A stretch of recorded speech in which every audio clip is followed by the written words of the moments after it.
Conéctate con personas que saben.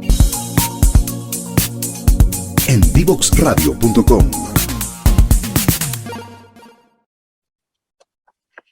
Bueno, importantísimo también recordarles que nuestros programas no solo, bueno, ahora estamos en vivo, pero los pueden ver a través de nuestras redes sociales. Quedaron ahí los podcasts de los 13 invitados que tuvimos. Están apareciendo ahí las redes sociales de Divox Radio, de Instituto 3IE, para que nos sigan no solamente en un nuevo ciclo de la TAM 2050, sino también de todos los programas que tiene la radio y de todos los programas que tenemos también como Instituto 3IE. Luego al final Leandro les va a contar la convocatoria que tenemos abierta para nuestros emprendedores de Chile y que cerramos la próxima semana, así que tenemos hartas noticias que podemos también seguir a través de las redes sociales de Divox Radio e Instituto 3IE. Bueno, seguimos conversando sobre nuestros invitados. Quisimos abordar también como universidad, como incubadora, como red de mentores, somos instituciones que trabajan con emprendimientos de base tecnológica, de base científica tecnológica, con innovación, y siempre el desafío también ha sido para nosotros poder transferir estas investigaciones al mercado, que de alguna manera logren un impacto no solamente en la propia investigación, en los nuevos descubrimientos, sino que también eso sea importante para algún cliente final. Ahí tuvimos dos invitadas bien interesantes, tres en realidad, que fue Barinka Farren del Hub Apta, que Andrés nos va a comentar sobre esa conversación, y Camila Cárdenas y Valentina Veloso, fundadoras de Yaku, un emprendimiento científico tecnológico liderado por mujeres y sustentable y con una investigación bastante interesante. Así es que, Andrés, coméntanos cómo estuvo esa conversación con Barinka. Sí, retomando esa y recordando también lo que fue esa conversación con Barinka, el desafío es plantear que las oportunidades, y siguiendo con ese tema, está todo relacionado siempre. Sabemos que la labor de la universidad, la principal labor de la universidad es formar nuevos profesionales, ¿cierto? Pero además, como una segunda misión, tiene que ver todo lo que es la investigación. Y dentro de la investigación, un resultado de ella puede ser eventualmente una tecnología, un nuevo producto, un nuevo proceso, un nuevo servicio, que eventualmente se pueda transferir al mercado, y al mercado, por el mercado entendemos la sociedad, ¿cierto? En ese proceso, no es trivial la respuesta de cómo se debe canalizar. Bueno, yo recién dije producto y servicio, pero la verdad es que hay un tramo, hay una brecha desde una tecnología hasta que esto se transforma en un producto y un servicio, ¿cierto? En el sentido de que no necesariamente el contar con una nueva tecnología está empaquetado, nosotros hablamos de empaquetado, en algo que está disponible para la sociedad, entendiéndose que para llevar a cabo ese emprendimiento se necesita un equipo de trabajo y que no necesariamente debe ser el mismo equipo investigador. Muchas veces nosotros vemos esos casos y lo conversábamos con Barinka, que eventualmente hay que generar equipos de trabajo, hay que tener un gerente de esa empresa, gerente de operaciones, quizás ese investigador es el gerente de tecnología porque nació desde ahí, pero lo que es la gestión empresarial es un desafío, y es un desafío no solamente para las empresas que nacen desde la investigación universitaria o las spin-off, sino que también para todos los emprendimientos, donde hay distintos roles dentro del equipo de trabajo que se tienen que cumplir, digamos, que completar. Y ahí, ¿cuál es el desafío que nos plantea Barinka? Porque esto de hacer una transferencia tecnológica al mercado, transformar una investigación en un spin-off universitario, muchas veces requería como un trabajo importante, como tú dices, de equipos, pero también de las organizaciones que apoyan a este tipo de desafíos.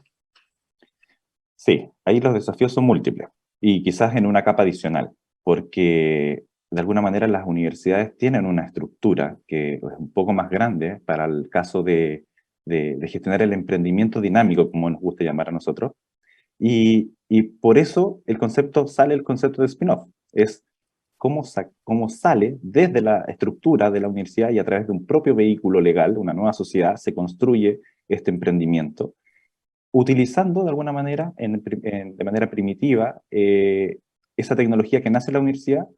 Se hacen los arreglos, los acuerdos relacionados con la transferencia tecnológica, y eso tiene que ver con, por un lado, la apropiabilidad de la tecnología, como si es que eventualmente es susceptible de patentamiento industrial o alguna otra protección de propiedad intelectual, y que al mismo tiempo eso permita transferirse efectivamente a una empresa, pero que tampoco le limite su crecimiento. Y eso creo que es muy importante, porque en la transferencia tecnológica muchas veces se acuerda estos royalties por comisiones por ventas, pero en los emprendimientos dinámico, estas startups, no les puedes sacar el dinero en etapas tempranas. Entonces es importante que ese dinero se pueda reinvertir en hacer crecer esa empresa y pensar en un modelo de negocios distinto en el futuro, muchas veces a través de la participación en el equity, bajo la misma lógica del capital de riesgo, que es buscar un futuro exit de esa participación en la sociedad. Leandro, ¿cómo lo hicieron Camila Cárdenas y Valentina Veloso con su emprendimiento que es científico, que es tecnológico, que lleva harto tiempo de investigación y que ya está con sus clientes? ¿Conversaste con ellos, con ellas y cuéntanos recordemos un poco cómo lo hicieron ellas también, cómo lo están haciendo, no cómo lo hicieron?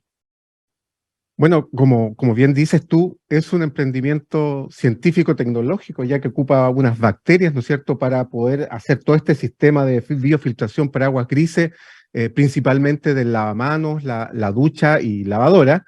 También es un equipo netamente de mujeres, o sea, además de liderado por mujeres, todos sus componentes son mujeres, lo cual es muy importante. Ella nos comentaba que la relación de ellas era muy afable, ¿no es cierto?, en relación a poder ir generando algunas nuevas ideas con respecto a eso. Y principalmente el tema aquí funcionaba bastante bien porque habían distintas disciplinas dentro de las expertise de ellas como equipo. Y claramente el tema de un emprendimiento científico-tecnológico es mucho más largo que a lo mejor un emprendimiento normal de la creación de un producto o de un servicio. Pensemos que esto primero tiene varias etapas de validación, ¿no es cierto? Y es lo que nosotros conocemos en el mundo científico, los TRL, ¿no es cierto? Estas etapas que tiene que ir pasando, eso hasta convertirse en un producto, como decía Andrés, o un servicio que tiene que estar puesto en el mercado. Y este camino muchas veces no es tan simple, hay bastantes complejidades. Y además el tema de, recordemos, el financiamiento, ¿no es cierto?, que también es bastante escaso y el dinero también se hace poco muchas veces cuando la investigación son bastante largas. Y ahí también tomo la importancia, ¿no es cierto?, que tiene Corfo, que aquí ya se ganaron algunos fondos de Corfo para poder ir validando y ir desarrollando su emprendimiento. Pero claramente el emprendimiento no es un camino fácil, sobre todo cuando estamos hablando de cosas o emprendimientos que son científicos tecnológicos. Y que requieren más tiempo y que los resultados se ven a largo plazo muchas veces y que, como ya nos contaban, necesitaban validar, hacer muchas pruebas y finalmente el cliente también de repente espera una solución un poquito más rápida. Entonces, ¿cómo vamos conjugando también estos desafíos que tiene la industria con llevar emprendimientos que son spin-off, pero están basados en una investigación científica? Pero recordemos también que partimos nuestro ciclo hablando de modelos de negocio, hablando de lo que tradicionalmente conocemos como modelos de negocio y los desafíos que han tenido que abordar nuestros emprendedores y emprendedoras en Chile a propósito de lo que hemos vivido en estos últimos 3 años, donde no solamente hubo que reinventarse en un periodo de post-estallido y pandemia, donde muchos negocios sabemos ya lo que pasó y que tuvieron que hacer negocios de otra manera, buscar nuevos canales, pero también cerrar negocios y reinventar otros con la experiencia que se tenía. Y conversamos ahí con Alex Blauboer, que es mentor de nuestra red y que además tiene tanta experiencia trabajando con pequeñas y medianas empresas, trabajando en centros de negocios de Cercotec, y el pulso en el fondo que él tenía era que la gente con experiencia emprendiendo es capaz de emprender desde cualquier rubro. Finalmente, conociendo un modelo de negocio, entendiendo lo que hay que hacer con un cliente, cómo identificarlo, y tiene la capacidad de poder establecer ciertas métricas y ordenarse, puede reinventar cualquier negocio. Así es que también hablamos de los desafíos de la post-pandemia, es decir, emprendimientos que tuvieron desafíos durante estos 2 años tan crudos, pero ahora post-pandemia también hay nuevas exigencias, hay nuevos códigos, hay nuevas formas de hacer negocio que son como un híbrido entre lo que existía antes con lo que pasó en pandemia. fue tan importante esa conversación con Alex, porque fue siempre desde la motivación, desde la esperanza, desde que el emprendedor es siempre resiliente y que finalmente el poder del negocio lo lleva tan impregnado en el cuerpo que es capaz de reinventarse en cualquier escenario. Y también hablamos con René Romo, mentor también de nuestra red, consultor que en los últimos años se ha dedicado a trabajar en las metodologías de negocios o de modelos de negocios exponenciales, cómo hacemos despegar rápidamente a nuestros emprendimientos y cómo los mentores son claves en esa era exponencial o en ese desafío de poder transformar un negocio de manera rápida y masiva. Ahí no sé, Leandro, Andrés, si podemos recordar ese momento con René, porque es súper interesante también lo que él nos plantea. Sí, claro, bueno, René nos comentó de estos negocios exponenciales o startups exponenciales que en definitiva son startups que crecen por 10, ¿eh? Ese es más o menos el factor. Y claro, René comentaba que estas empresas tenían que cumplir ciertos principios de exponencialidad y atributos de exponencialidad, que eran 11, pero el principal era el propósito transformador masivo, que es como la esencia o el alma de la empresa en qué es lo que quiere lograr, es cuál es su aspiración. Y ahí un poco comentaba también el tema del círculo dorado de Simon Sinek, y por supuesto el que estas empresas vayan cumpliendo estos otros 10 atributos de exponencialidad que tenían que ver principalmente con cosas, por ejemplo, que el recurso humano no lo tenían apalancados como empresa, tampoco los activos. Ocupan los dashboards y toda esa información para poder hacerla valiosa e ir tomando decisiones a muy rápida, ¿no es cierto?, velocidad, entre otras cosas. Y principalmente esto de la exponencialidad lo veíamos en virtud de ver esta diferencia entre la innovación y la disrupción. Principalmente todas estas organizaciones exponenciales son disruptivas más que innovadoras. O sea, si bien es cierto, son innovadoras, pero principalmente son disruptivas porque el modelo de negocio así lo permite. Es decir, principalmente ellos capturan clientes masivamente, es decir, resuelven un problema para las masas. Súper interesante. Andrés, ¿sí? Sí, yo iba a mencionar solamente un punto que para mí tiene mucha importancia. Acá tiene que ver, el mindset es muy relevante respecto a lo que se va a construir y cómo abordar el emprendimiento.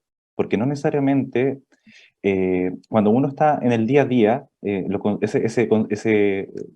ese agobio por las tareas del día a día, la verdad es que muchas veces agota los recursos que tienes disponibles para crecer. Cuando estamos hablando del crecimiento exponencial y de los modelos de negocio exponenciales, de la era exponencial, es porque de alguna manera te ordenas y te pones a pensar en cómo crecer, como decía Leandro, 10 veces.